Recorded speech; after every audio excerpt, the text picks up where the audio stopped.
العالمین۔ نہایت ہی واجب الاحترام میرے بزرگوں، دوستوں اور بھائی،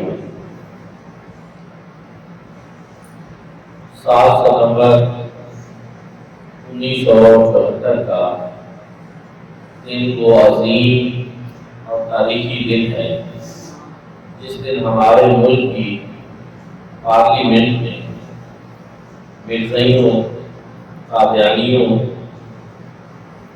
کو غیر مسلم قرار دیا تھا اور عقیدہ تحفظ ختم نبوت کے لیے ہر دور میں علماء اہل سنت نے گران قدر خدمات سر انجام دی۔ اس تحریک میں بھی ایک بڑا رول جو ہے وہ علماء و مشائخ اہل سنت کا تھا۔ اسی ضمن میں اس عقیدہ کی اہمیت و ضرورت کے ساتھ ساتھ عقیدہ ختم نبوت کے لیے علماء اہل سنت کی جو قربانیاں ہیں اور جو کوششیں اور کاشیں ہیں ان کا مختصر سا جائزہ آپ حضرات کی خدمت میں پیش کروں گا۔ دعا ہے کہ اللہ رب العزت مجھے صحیح بیان کرنے کی توفیق عطا فرمائے۔ حضرات کی سب سے پہلے تو یہ کہ حضور امت حضرت جسٹس پیر محمد کرم شاہ الازہری رحمۃ اللہ تعالی علیہ ارشاد فرماتے ہیں کہ عقیدہ توحید اور عقیدہ ختم نبوت یہ اسلام کی دو ایسی بنیادیں ہیں، ان میں سے اگر ایک بھی چلی جائے تو اسلام کا یہ کسر رفیع جو ہے یہ منعدم ہے۔ ان دونوں کے اوپر اسلام کا بنیاد، اسلام کی یہ دونوں چیزیں بنیاد ہیں اور ان دونوں پہ ایمان ہونا یہ مسلمان کے لیے بڑا ضروری ہے۔ حضرات کا عقیدہ ختم نبوت یہ وہ عقیدہ ہے جو اللہ رب العزت نے قرآن میں دیا، حضور نبی کریم صلی اللہ علیہ وآلہ وسلم نے اپنے فرمان میں دیا اور پوری امت کا اس کے اوپر اجماع۔ قرآن مجید فرقان حمید کی 100 سے زائد آیات کریمہ سے یہ عقیدہ ثابت ہے اور احادیث مبارکہ کے 200 سے زائد احادیث مبارکہ سے یہ عقیدہ ثابت ہے۔ جو آیت کریمہ میں نے خطبہ میں پڑھی کہ ما کان محمد ابا احد من رجالکم ولکن رسول اللہ و خاتم النبیین وکان اللہ بكل شیء علیما، کہ حضرت محمد صلی اللہ علیہ وآلہ وسلم فداء ابی و امی، تم مردوں میں سے کسی کے باپ نہیں ہے، اللہ کے رسول ہیں اور خاتم النبیین، لیکن اللہ کے رسول ہیں اور خاتم النبیین ہیں اور اللہ رب العزت ہی سب کچھ جاننے والا ہے۔ میرے بھائیوں اور دوستو، اس آیت کریمہ میں حضور نبی کریم صلی اللہ علیہ وآلہ وسلم کی ختم نبوت کا اللہ رب العزت نے بڑی صراحت کے ساتھ ذکر فرمایا، بڑی وضاحت کے ساتھ ذکر فرما دیا۔ اور صرف یہ ایک آیت کریمہ نہیں، میں نے عرض کیا 100 آیات کریمہ ایسی ہیں کہ جن میں عبارت و نص، اشارت و نص، دلالت و نص اور اقتضاء و نص سے یہ ثابت ہوتا ہے کہ حضور نبی کریم صلی اللہ علیہ وآلہ وسلم کی خاتم النبیین۔ اور حضور امت رحمۃ اللہ تعالی علیہ تفسیر ضیاء القرآن میں ارشاد فرماتے ہیں کہ خاتم النبیین کا معنی لغات عرب کے مطابق لسان العرب اٹھا کر دیکھیں، دیگر لغات اٹھا کر دیکھیں، سب سے آخر میں آنے والا نبی۔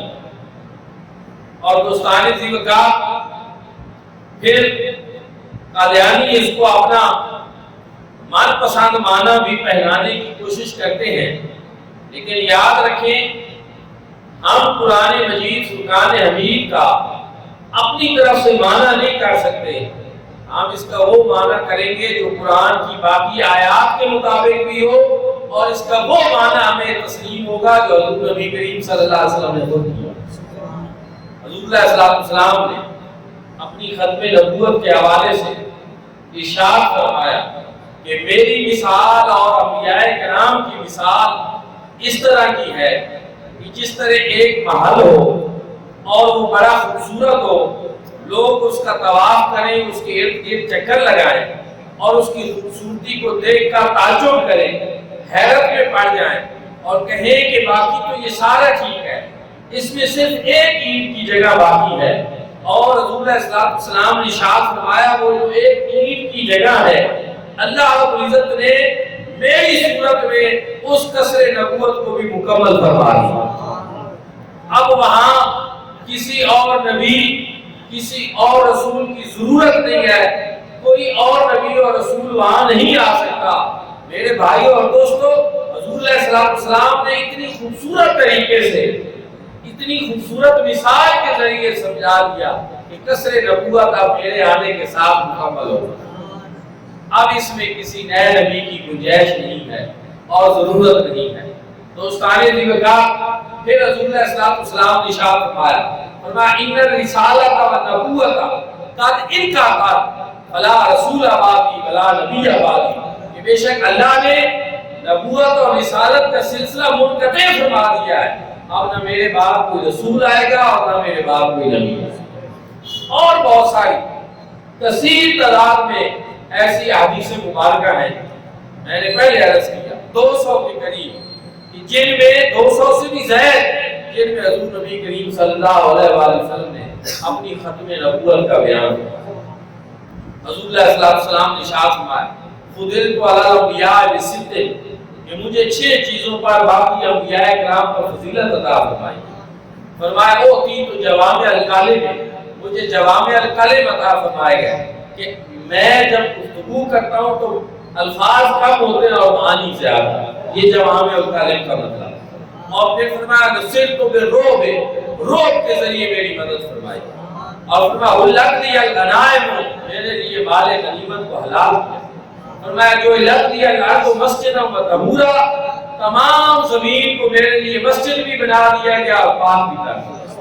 اور پھر ارشاد فرمایا وہ ارسلت الی الخلق کافہ، اور مجھے تمام مخلوق کے لیے رسول بنا کر دیا۔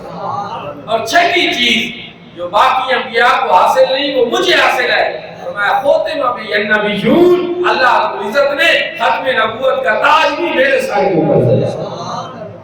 حضور ہی خاتم النبیین ہے، قیامت تک کے لیے حضور کی ختم نبوت کا ڈنکا بجتا رہے گا۔ آپ ہی تاجدار ختم نبوت ہے، نہ کوئی اور نبی آئے گا، نہ کوئی اور رسول آئے گا، نہ کوئی اور آسمانی کتاب ہے۔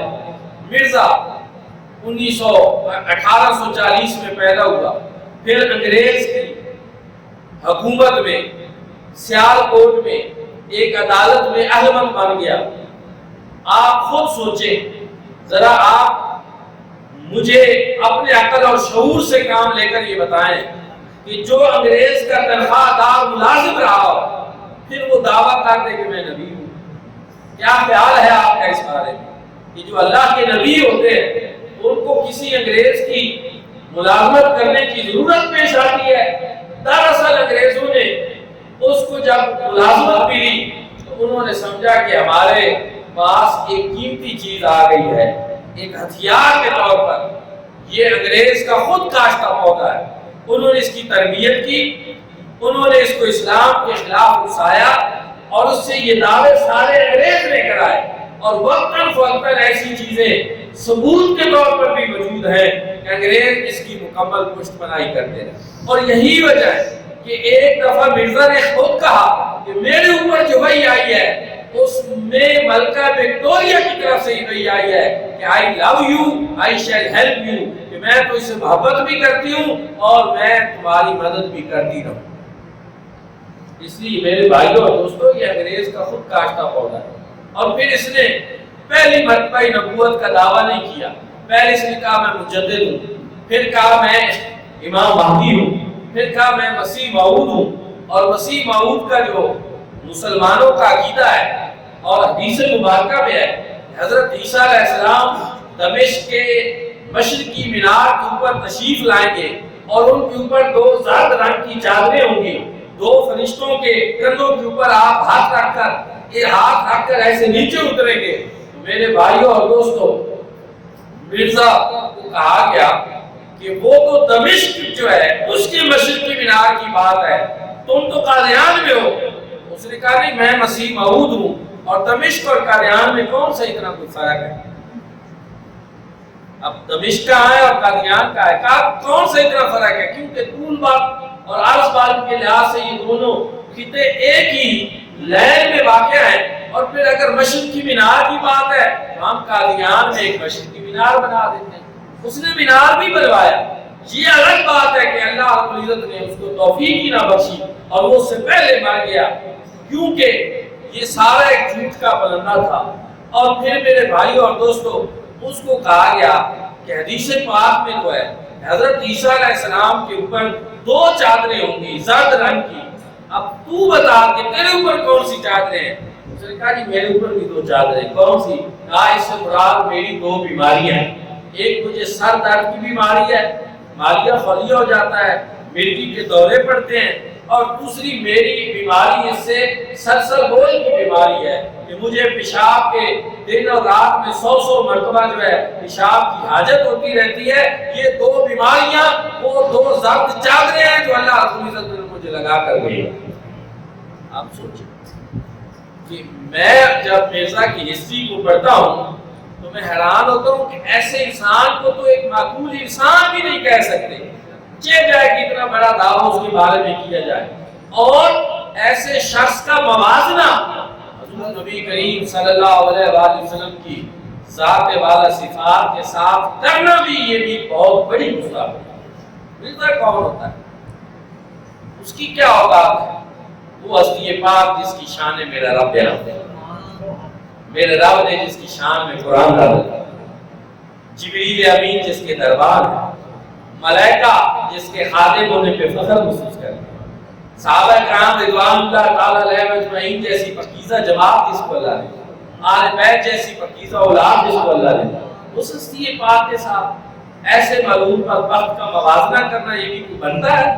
تو میرے بھائی اور دوستوں، موازنہ نہیں کر رہا، لیکن تاریخ کی یہ چیزیں میں بتا رہا ہوں کہ پھر 1900 عیسوی میں اس نے دعویٰ کر دیا کہ میں مستقل شریعت والا ایک نبی ہوں، کہ میں شریعت لے کر آیا ہوں اور میرے اوپر بھی وحی آتی ہے، اور جہاں جہاں قرآن میں محمد اور احمد آیا ہے نعوذ باللہ اس سے مراد میں ہوں اور اس کا مصداق بھی میں۔ یہ اس نے بدبختی کا انتہائی مظاہرہ کیا۔ حضرات ذکر اس دور میں تاجدار گولڈا حضرت اعلیٰ گولوی پیر مہر شاہ صاحب رحمۃ اللہ تعالی علیہ میدان میں آئے اور مرزا کو للکارا۔ اس سے پہلے 1888 میں مولانا غلام دستگیر قصوری صاحب بھی فتویٰ دے چکے تھے، اور پھر 1901 میں اعلیٰ حضرت فاضل بریلوی امام احمد رضا خان نے اپنی زندگی میں 6 فتوے مستقل تصانیف کی صورت میں مرزا کی زندگی کے اندر جو ہے وہ دیے تھے کہ یہ معلوم بدبخت کافر ہو چکا۔ مرزا کے کافر ہونے پہ اس کی زندگی میں اعلیٰ حضرت 6 مستقل تصانیف کر چکے تھے، امام احمد رضا فاضل بریلوی، اور تاجدار گولڈا نے تو کمال ہی کر دیا۔ مرزا نے کہا جی میں بھی قرآن کی تفسیر لکھتا ہوں فاتحہ شریف کی عربی میں، آپ بھی تفسیر لکھیں، پھر جج بٹھائیں گے اور پھر فیصلہ کریں گے کہ جس کی تفسیر اچھی ہوگی وہ بندہ ٹھیک ہوگا، اور جس کی تفسیر کمزور ہوگی وہ بندہ ٹھیک نہیں ہوگا، یہ فیصلہ ہوگا۔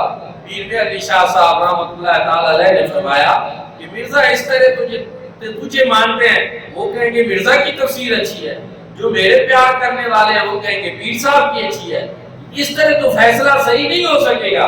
اس سے بہتر یہ ہے کہ تو بھی کاغذ لیا، 7 قلم لیا اور اس کو رکھ دے، میں بھی آتا ہوں کاغذ بھی لاتا ہوں 7 قلم بھی لاتا ہوں رکھ دیتا ہوں، پھر حکم دیتے ہیں تو بھی کاغذ کے اوپر قلم کو حکم دے، میں بھی قلم کو حکم دوں گا، قلم خود تفسیر لکھے، پھر جس کی تفسیر اچھی ہوگی اس کے حق میں فیصلہ ہوگا۔ اللہ اکبر، یا رسول اللہ، یا نبی، مباحثہ کی ڈیٹ طے ہوئی 25 اگست 1920 طے ہوئی بادشاہی مسجد لاہور میں. اس نے کہا میں لاہور میں آؤں گا.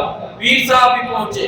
5000 علماء و مشائخ کا جمع غفیر تھا اور اہلیان اسلام جو ہے اہلیان لاہور میں سارے جمع ہو گئے کہ یہ مباحثہ ہوگا اور ایسا منظر دیکھنے کو ملے گا. لیکن مرزا نے نہ آیا، نہ اس نے آنا تھا اور نہ اس کی یہ بس کی بات تھی. پیر میں علی شاہ صاحب نے اس کو بالا کہا کہ تیرا دعویٰ نبوت کا ہے. میرا دعویٰ نبوت کا نہیں، میرا دعویٰ نبی کے غلام ہونے کا. آ ذرا میرے مقابلے میں. اور پھر احمدی جماعت کے لوگ، قادیانی جماعت کے وہ لوگ ملے. انہوں نے کہا جی کہ اس کا ایک اور طریقہ بھی ہے کہ ایک نبینا اور ایک آپاج وہ لا کر مرزا کے سامنے پیش کرتے ہیں اور ایک نبینا اور ایک آپاج لا کر آپ کے سامنے پیش کرتے ہیں. مرزا بھی اس کے حق میں دعا کرے، آپ بھی اس کے حق میں دعا کریں، اور جس کی دعا سے نابینا بینا ہو جائے، اپاج درست ہو جائے، وہ بندہ ٹھیک ہوگا. پیر میاں علی شاہ صاحب نے فرمایا کہ تم تو نابینا کی بات کرتے ہو، میں کہتا ہوں مرزا اور میں دونوں قبرستان چلے جاتے ہیں، دونوں ایک ایک قبر پہ کھڑے ہو جاتے ہیں اور پھر کہتے ہیں کہ مردے کو زندہ ہو جا. جس کے کہنے سے مردہ زندہ ہو جائے وہ بندہ ٹھیک ہوگا. بعد میں کسی نے پوچھا پیر میاں علی شاہ صاحب رحمۃ اللہ تعالی علیہ سے کہ حضور آپ نے اتنی بڑی بات کی تھی، یہ کس زام میں آ کر آپ نے یہ بات کی تھی؟ پیر میاں علی شاہ صاحب نے فرمایا مجھے مکاشفات کے ذریعے جو مصطفیٰ کریم صلی اللہ علیہ وآلہ وسلم کے جلوے دکھائی دیے، اس کے بعد میں اس نتیجے پر پہنچا تھا کہ اگر میں اس سے کوئی بڑی بات بھی کر دیتا تو اللہ رب العزت اس کو بھی پورا کرتا. میرے بھائی اور دوستو، اس طرح تاجدار گولڑا نے یہ جو ایک سانپ تھا، زہریلا سانپ، اس کا سر کچل کے رکھ دیا. مرزا کو پھر کبھی آپ کے سامنے آنے کی نوبت ہی نہیں آئی، سامنے کرنے کی جرات ہی نہیں ہوئی. اور پھر آپ نے اس کے رد میں شمس الہدایہ لکھی، سیف چشتیائی لکھی، اور قیامت تک کے لیے وہ کتابیں آج بھی موجود ہیں، لیکن کوئی قادیانی ان کا جواب نہیں دے سکتا. میرے بھائی اور دوستو، پھر اس کے بعد 1953 میں بھی یہ تحریک چلی. اس میں ہمارے مجاہد ملت، مرد حق، مرد غازی مولانا عبدالستار خان نیازی رحمۃ اللہ تعالی علیہ کو پھانسی کی سزا بھی سنائی گئی. لیکن یہ الگ بات ہے کہ اللہ رب العزت نے ان کو محفوظ رکھا. اور پھر اس کے بعد دوبارہ جو ہے 25 مئی کو ایک میڈیکل کالج کے طالب علم جو ہے وہ مطالعاتی دورے پہ شمالی علاقہ دیہات جانے لگے تو ربوہ کے اسٹیشن پہ قادیانیوں نے ان کو قادیانی لٹریچر دی کہ آپ یہ پڑھیں. تو انہوں نے جب دیکھا کہ اس میں رسول اللہ صلی اللہ علیہ وسلم کی شان میں گستاخیاں کی گئی ہیں اور اس طرح کی بے باکیاں کی گئی ہیں، انہوں نے لٹریچر واپس کر دیا. قادیانیوں کو یہ بات بڑی بری معلوم ہوئی. انہوں نے نیکی کی کہ جب یہ واپس آئیں تو پھر ان کو سزا دیں، اور انہوں نے بہت تشدد کیا ان طلباء کے اوپر. تو یہ تحریک کا ایک سبب بنا. اور پھر اس کے بعد ہمارے قائد اہل سنت مولانا امام شاہ احمد نورانی رحمۃ اللہ تعالی علیہ اور شاہ احمد نورانی صدیقی جو حضرت سیدنا صدیق اکبر کی اولاد میں سے تھے. اور میں یہاں طریق کا یہ حوالہ بھی بیان کر دوں کہ مسیلمہ قذاب جس نے سب سے پہلے حضور علیہ الصلوۃ والسلام کی زہری حیات طیبہ میں جھوٹی نبوت کا دعویٰ کیا تھا، سرکار کا تو وصال ہو گیا، حضرت سیدنا صدیق اکبر نے اس کے خلاف فوج بھیجی، جنگ یمامہ ہوئی، اور حضور علیہ الصلوۃ والسلام کی زہری حیات طیبہ میں جتنے غزوات ہوئے ان میں شہید ہونے والے صحابہ کرام کی تعداد 250 ہے صرف. لیکن جو ختم نبوت کے غدار مسیلمہ قذاب کے خلاف سیدنا صدیق اکبر نے جنگ لڑی، صحابہ کرام رضوان اللہ تعالی علیہم اجمعین کی اس میں 1200 شہادتیں ہوئی، 1200 صحابہ کرام شہید ہوئے، اور اس میں سے 700 حافظ قرآن. یعنی یہ کوئی معمولی بات نہیں ہے، یہ کوئی ایسی غیر اہم چیز نہیں ہے. حضرت سیدنا صدیق اکبر بھی یہ سمجھتے تھے، سارے صحابہ کرام یہ سمجھتے تھے کہ کسی کو بھی یہ جرات نہیں ہونی چاہیے کہ کریم آقا علیہ الصلوۃ والسلام کے خاتم النبیین کے ہوتے ہوئے کوئی اور ایسی غداری کرے اور اپنے آپ کو نبی کہے اور رسول کہے. اس کے خلاف جنگ ہونی چاہیے، بھلے اس میں جتنی شہادتیں ہوئی ہیں، 1200 شہادتیں ہوئی، 700 صحابہ کرام رضوان اللہ تعالی علیہ مجمعین اس میں شہید. پھر کیا ہوا میرے بھائی اور دوستو؟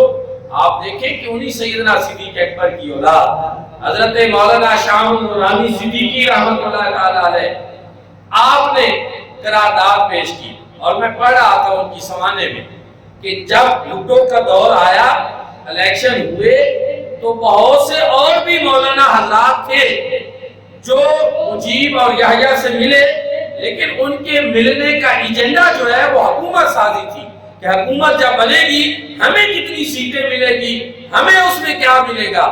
لیکن قائد اہل سنت مولانا امام شاہ احمد نورانی صاحب جب مجیب اور یحییٰ سے ملے تو ان کے ایجنڈے کی پہلی سطح اور پہلا نقطہ یہ تھا کہ یہ بتاؤ کہ حکومت ہمیں ملے گی یا نہیں ملے گی، ہمیں اس سے غرض نہیں ہے، بتاؤ قادیانیوں کو غیر مسلم اقلیت قرار دو گے.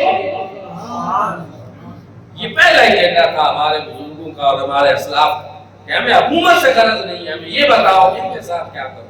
کیونکہ اب انہوں نے رغوا کو سٹیٹ کے اندر ایک سٹیٹ بنا دیا اور اسرائیل سے ان کے گہرے رابطے چل رہے ہیں، اور یہ اسلام کے بھی غدار ہیں اور پاکستان کے بھی غدار ہیں. اور انہی لوگوں میں سے جنہوں نے ان کے خلاف بہت زیادہ کام کیا ان میں حکیم الامت حضرت علامہ اقبال رحمۃ اللہ تعالی علیہ بھی شامل، ان میں علامہ سید احمد سعید شاہ صاحب کاظمی بھی شامل، ان میں حضور شیخ الاسلام والمسلمین حضرت خواجہ محمد قمر الدین سیالوی رحمۃ اللہ تعالی علیہ بھی شامل، ان میں حضرت ضیاء الامت جسٹس پیر محمد کرم شاہ الازہری رحمۃ اللہ تعالی علیہ بھی شامل. میرے بھائی اور دوستو، علماء اہل سنت کی ابو الاسناد علامہ سید احمد قادری صاحب بھی شامل ہیں. اور اس وقت اسمبلی میں مولانا شاہ احمد نورانی صاحب قید حزبی اختلاف تھے، اور ان کے ساتھ یہ یو پی کے حضرت مولانا سید محمد علی رضوی حیدرآباد سے MLA تھے، ان کے ساتھ اس وقت مولانا عبد المصطفیٰ ہزاروی کراچی سے MLA تھے، اس وقت ان کے ساتھ مولانا محمد ذاکر سیالوی رحمۃ اللہ تعالی علیہ جھنگ سے MLA تھے. میرے بھائی اور دوستو، ان سب لوگوں نے مل کر قرارداد پیش کی. 70 سے زائد اراکین اسمبلی نے اس کے اوپر دستخط کیے، اور پھر جب پاس ہوئی تو 13 دن مسلسل قادیانیوں کو موقع دیا گیا کہ آپ آئیں اور اپنا دفاع کریں اور اپنی بات بیان کریں. تو جب پوری پارلیمنٹ کو بتایا گیا کہ مرزا کہتا ہے کہ جو مجھے نبی نہیں مانتا وہ پکا کافر اور جہنمی ہے، تو اب آپ لوگ بتائیں کہ آپ مرزا کو نبی مانتے ہیں؟ صاحب نے کہا آپ کو نہیں مانتے. انہوں نے کہا پھر وہ تمہیں کافر کہتا ہے، اب تمہیں کون سی رکاوٹ ہے کہ تم اس کو کافر کہو؟ پھر اس کے بعد متفقہ طور پر سوائے دیوبند کے مولانا غلام غوث ہزاروی ہیں، باقی سب نے اس قرارداد کے اوپر دستخط کر جس جماعت کے بھی تھے، حتیٰ کہ پیپل پارٹی کی جماعت کی حکومت تھی اور بھٹو وزیر اعظم تھے، ان سب نے دستخط کیے. اور اس طرح آئینی طور پر ہمارے ملک میں قادیانیوں کو ہمیشہ کے لیے نام مسلم قرار دیں، کیونکہ ضرورت تھی اس بات کہ وہ ایک شخص جو نبوت کا جھوٹا دعوے دار تھا اور جیلی نبی بنا پھرتا تھا، اس کو سزا ہونی چاہیے. میرے بھائی اور دوستو، اس ملک میں اگر کوئی جیلی چیف جسٹس کا دعویٰ کر دے کہ میں چیف جسٹس ہوں، اگر کوئی دعویٰ کر دے کہ میں آرمی چیف ہوں، اگر کوئی دعویٰ کر دے کہ میں اس ملک کا وزیر اعظم ہوں، تو کیا اس کے لیے آئین اور قانون میں یہ ہوگا کہ نہیں کہ یہ غدار ہے اور یہ جیلی ہے اور اس کو سزا ملنی چاہیے؟ تو وہ دعویٰ آرمی چیف کا نہیں، وہ دعویٰ صدر مملکت کا نہیں، چیف جسٹس کا نہیں، اس بدبخت ملعون نے نبوت کا دعویٰ کیا تھا. اس لیے وہ ختم نبوت کا غدار تھا اور اس کو اپنے انجام تک پہنچنا تھا. پھر 7 ستمبر 1974 کو وہ عظیم اور تاریخی دن آیا جب وطن عزیز پاکستان کی پارلیمنٹ نے قادیانیوں کو ہمیشہ کے لیے غیر مسلم اقلیت قرار دیا. میرے بھائی اور دوستو، اس میں ایک اور چیز کہ اس کے بعد وہ اپنے آپ کو کبھی بھی مسلمان قرار نہیں دے سکتے، کوئی اسلامی شعار استعمال نہیں کر سکتے، کلمہ طیبہ اپنی عمارتوں پہ نہیں لکھ سکتے، اپنی جو عبادت گاہ ہے اس کو مسجد قرار نہیں دے سکتے. اگر وہ ایسا کریں گے تو آئین پاکستان جو ہے اس کے مطابق باقاعدہ ان کو سزا ملے. آخری بات میں عرض کرنا چاہتا ہوں، قادیانی زیادہ دور میں ایمنسٹی انٹرنیشنل جنیوا، دوسرے لفظوں میں آپ اس کو عالمی عدالت انصاف کہہ لیں، اس میں چلے گئے کہ پاکستان میں ہمارے ساتھ بڑی زیادتی ہو رہی ہے، ہم مسلمان کہلانا چاہتے ہیں کیونکہ ہم حضور صلی اللہ علیہ وسلم کو بھی مانتے ہیں، لیکن یہ مسلمان ہمیں مسلمان نہیں کہلوانے دیتے، تو ہمارے ساتھ ظلم ہو رہا ہے، زیادتی ہو رہی ہے، اور ہمیں انصاف فراہم کیا۔ اس وقت صدر ضیاء الحق نے بھیرا شریف حضرت ضیاء الامت جسٹس پیر محمد کرم شاہ الازہری رحمۃ اللہ تعالی علیہ کو خط لکھا، اسپیشل بندہ بھیجا، اور ساتھ اس میں یہ لکھا کہ اس وقت میری نظر اگر اٹھتی ہے تو کہیں اور نہیں، آپ کے اوپر آکر ہے، آپ جائیں عالمی عدالت انصاف میں اور اسلام اور پاکستان کا مقدمہ وہاں پہ لڑے۔ پیر صاحب گئے، 18 جج تھے اور وہ 18 کے 18 نان مسلم۔ اب ان کو قید کرنا، ان کو ختم نبوت کا عقیدہ سمجھانا، یہ بظاہر بڑی مشکل بات ہے۔ پیر صاحب کہتے ہیں میں نے پاکستانی سفیر سے مل کر یہ فیصلہ کیا کہ پہلے ہم انفرادی طور پر ان کو ملتے ہیں، ان سے بات کرتے ہیں، پھر یہ مقدمہ اجتماعی طور پر لڑے۔ ان ججز سے پیر صاحب ملے۔ یہ بات آپ سب لوگوں کے لیے بھی سننے والی ہے، کیونکہ قادیانی بڑے مظلوم بنے پھرتے ہیں کہ جی ہم نے کون سی ایسی بات کی ہے، ہم بھی تو حضور صلی اللہ علیہ وسلم کو مانتے ہیں، پھر ہمیں مسلمان کیوں نہیں کہا جاتا؟ تو سنیں اس بات کو۔ پیر صاحب نے، وہ عیسائی جج تھے، ان سے پوچھا کہ یہ بتاؤ کہ یہ جو یہودی ہیں یہ حضرت موسیٰ علیہ السلام کا کلمہ پڑھتے ہیں؟ انہوں نے کہا جی کلمہ پڑھتے ہیں۔ یہ اسی نسبت سے یہودی ہیں؟ انہوں نے کہا اسی نسبت سے یہودی ہیں۔ اچھا یہ بتاؤ کہ تم کس کا کلمہ پڑھتے ہیں؟ انہوں نے کہا حضرت عیسیٰ علیہ السلام کا کلمہ پڑھتے ہیں۔ اچھا پھر اسی نسبت سے تم عیسائی ہوئے۔ اچھا یہ بتاؤ کہ کلمہ تم حضرت عیسیٰ کا پڑھتے ہو، کیا حضرت موسیٰ علیہ السلام کو بھی مانتے ہو کہ نہیں؟ تو عیسائی ججوں نے کہا کہ ہم حضرت موسیٰ علیہ السلام کو بھی مانتے ہیں، مگر کلمہ ہم حضرت چونکہ عیسیٰ کا پڑھتے ہیں اس لیے ہم عیسائی کہلاتے ہیں۔ اب پیر صاحب نے کہا ہم مسلمان ہیں، ہم حضور نبی کریم صلی اللہ علیہ وسلم کا کلمہ پڑھتے ہیں، تو اس لیے ہم مسلمان ہیں، لیکن ہم حضرت عیسیٰ کو بھی مانتے ہیں، ہم عیسائی نہیں کہلواتے۔ ہم حضرت موسیٰ کو بھی مانتے ہیں، ہم یہودی نہیں کہلواتے۔ اس کا مطلب یہ ہے کہ جس نبی کے ساتھ اس کے امتی کی خصوصی نسبت ہو اور جس کا وہ کلمہ پڑھتا ہو تو وہ اپنے آپ کو وہی کہلوائے۔ مسلمان ہے حضور صلی اللہ علیہ وسلم کا کلمہ پڑھے اور مسلمان کہلوائے، بھلے وہ حضرت عیسیٰ کو بھی مانے، حضرت موسیٰ کو بھی مانے۔ تو ہم بھی یہی کہتے ہیں کہ مرزائیوں جب تم مرزا کا کلمہ پڑھتے ہو تو پھر تم بھلے حضور کو مانو یا نہ مانو، اس سے فرق نہیں پڑتا، تم نے اپنی خصوصی نسبت مرزا کے ساتھ کر لی ہے تو اب تم اس لیے اپنے آپ کو مرزائی کہلواؤ، مسلمان ہے۔ یہ بات ان عیسائی ججوں کو بھی سمجھ میں آئی، اور ایمنسٹی انٹرنیشنل نے باقاعدہ طور پہ عالمی عدالت انصاف نے بھی یہ فیصلہ دیا پاکستان کے حق میں اور اہل اسلام کے حق میں کہ قادیانیوں کو یہ حق حاصل نہیں ہے کہ وہ مسلمان کرائیں، ان کو مرزا کی نسبت سے مرزائی ہی کرانا چاہیے۔ اس لیے میرے بھائی اور دوستوں کوئی ایسی بات نہیں ہے کہ یہ بات کوئی مولویوں کا مسئلہ ہے، یہ ختم نبوت کا مسئلہ ایمان کا مسئلہ ہے، ایمان کی اساس ہے، ایمان کی بنیاد ہے، اور یہ ہو ہی نہیں سکتا کہ اللہ رب العزت نے 100 سے زیادہ ارشادات قرآن پاک میں فرمائے ختم نبوت کے بارے میں، 100 سے زائد قرآنی آیات ہیں اور 200 سے زائد احادیث میں واقع ہیں۔ اللہ کا تو ایک قول بھی ہمارے لیے کافی ہے۔ اس لیے اتنی آیات اور اتنی احادیث کو پشت پشت کوئی مومن مسلمان نہیں ڈال سکتا۔ ہمارا یہ دینی فریضہ ہے، ایک مومن کا اگر وہ کلمہ پڑھتا ہے تو اس کا یہ فرض ہے کہ وہ ختم نبوت کا دفاع کرے اور تحفظ کرے۔ ہمارے ملک میں قادیانیوں کی پرسنٹیج کیا، ان کی تعداد کتنی ہے؟ 0.22، یعنی 0.22% ہے۔ ٹوٹل 4 یا 5 لاکھ ہے، لیکن آپ دیکھتے نہیں کہ وہ اس طرح ملک کے معاملات کے اوپر قابض ہوئے کہ جب ان کا جی چاہتا ہے وہ ملک کے اندر انتشار اور اختراق اور پتہ نہیں کیا کچھ کر رہے ہیں۔ آخری بات یہ کہنا چاہتا ہوں، وہ علماء سے نہیں الجھتے، مولویوں کے قریب نہیں آتے، ان کا ٹارگٹ ہمیشہ وہ لوگ ہوتے ہیں جو مولویوں سے دور ہوتے ہیں، ان کا ٹارگٹ ہمیشہ وہ ہوتے ہیں جو مشائخ اور آستانوں سے دور ہوتے ہیں، جو دور کے کالجوں کے بچے ہیں یا جو اس طرح کے لوگ ہیں جن کا عقیدہ ڈھیلا میلا ہو، ان کو وہ ٹارگٹ کرتے ہیں، کیونکہ ان کو پتہ ہے کہ مولوی کو چھیڑنے سے تو پھر مسئلہ کھڑا ہو جائے گا، وہ اس لیے ہم سے تو دور رہتے ہیں، ہمیں کوئی ان سے پریشانی نہیں۔ پریشانی یہ ہے کہ وہاں مسلمانوں کو خراب کرنا اور خواہ مخواہ کے مظلوم بنتے ہیں۔ اس لیے کہ ختم نبوت کا غدار ہو کر اگر وہ یہ سمجھے کہ ہمارے دل میں اس کے لیے کوئی محبت کے جذبات ہوں گے تو کبھی بھی ایسا نہیں ہو سکتا۔ ہاں ایک بات ہے کہ آئین پاکستان جو نان مسلم اقلیتوں کے حقوق رکھے ہیں، منارٹیز کے جو حقوق ہیں، ہم سمجھتے ہیں کہ وہ ان کو ملنے چاہیے، اور کبھی ہم نے یہ دعویٰ حکومت سے نہیں کیا کہ آپ غیر مسلم اقلیتوں کے حقوق سلب کر دیں، ان کا جینا دو بار کر دیں، ایسی کوئی بات نہیں۔ اسلام اور پاکستان نے جو ان کو حقوق دیے ہیں وہ ان کو ملنے چاہیے، لیکن یہ بھی نہیں ہے کہ اقلیت کے حقوق کی آڑ میں اکثریت کے جذبات کو مسلسل مجبور کیا جاتا ہے۔ تو اس لیے ہمیں ان ایام کو بھولنا نہیں چاہیے۔ 7 ستمبر 1974 یہ ہماری تاریخ کا وہ روشن دن ہے، اس کو ہمیں ہمیشہ یاد رکھنا چاہیے، اور اس حوالے سے ہمیں اپنی آنے والی نسلوں کو بھی وقتاً فوقتاً باخبر کرتے رہنا چاہیے۔ دعا ہے کہ اللہ کریم ہم سب کو حضور نبی کریم صلی اللہ علیہ وآلہ وسلم کی ختم نبوت کا تحفظ کرنے کی توفیق نصیب فرمائے۔ آخر دعوانا